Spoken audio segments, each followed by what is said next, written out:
Alright, so this is basically a part 2 to my whole rear suspension issue on my HPI Firestorm E Flux car. So as you can see, I got the rear suspension disassembled, sort of. For those of you who haven't seen the first video, I inadvertently hit a curb and basically the ball joint that screws into this part of the frame here broke. So before I even ordered anything, I kind of threw it out there on Reddit, and someone was good enough to point out that this part of the frame actually has 2 holes, almost like a contingency plan, where if hole number 1, where the ball joint goes into, breaks, you could resort to hole number 2 and then just realign or compensate by adjusting the track rod right here. So as it stands, I've got the half shaft removed just so I have a little wiggle room and the rear wheel is down, and I've just kind of had to concoct a little thing here. It seems kind of ridiculous for such a tiny little part, but I put together a just something like this where I could use a socket for the actual the nut here on the ball joint itself. This wasn't threaded, so I'm just using gentle force to kind of self-tap it, so to say.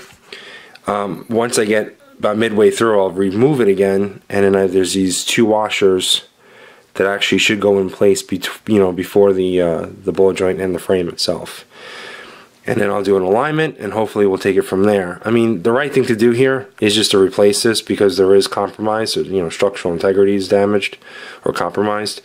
But for now, just to get back out on the road and play with it a little bit, we're going to try this and see where it brings us.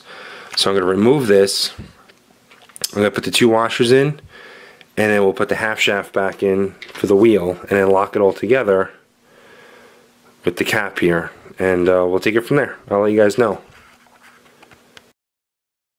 Alright, so I'm going to try to do this and hold the camera at the same time. It's going to be a little tricky, but so I've got it halfway through. I've got my 2 washers in place, and I'm just doing this by hand.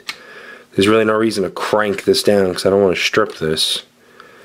And I'm just applying just slight force and tapping it in and just kind of monitoring how far down I'm going.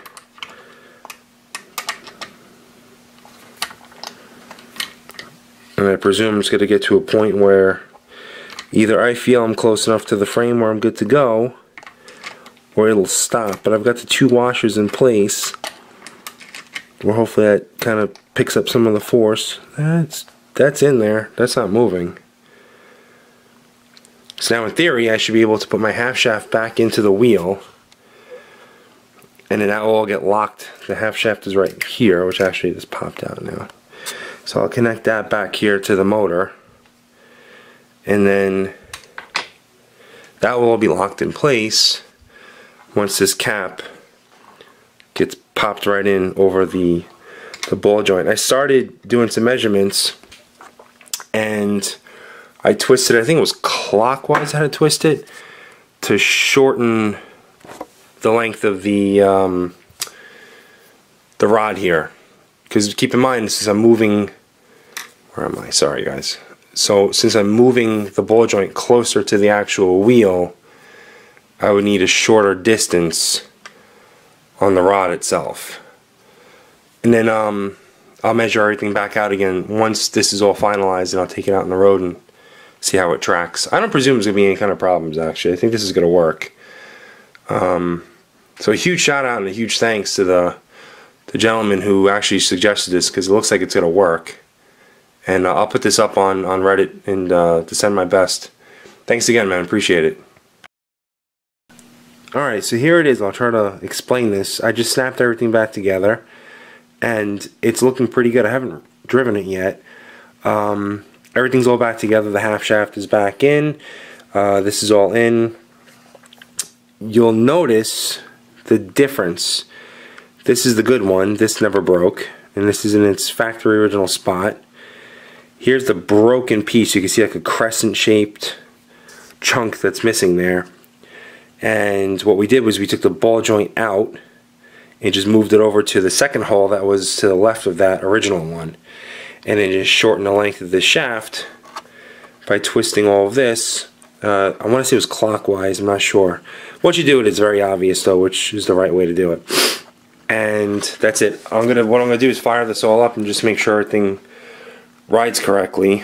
And then I'm kind of eyeballing it. It looks like, I don't know, it looks like everything looks, I don't think there's any alignment or anything I need to do here. If there is, we'll play around with that later on. And then I'll charge the battery up and really get out on the road and see if it tracks right.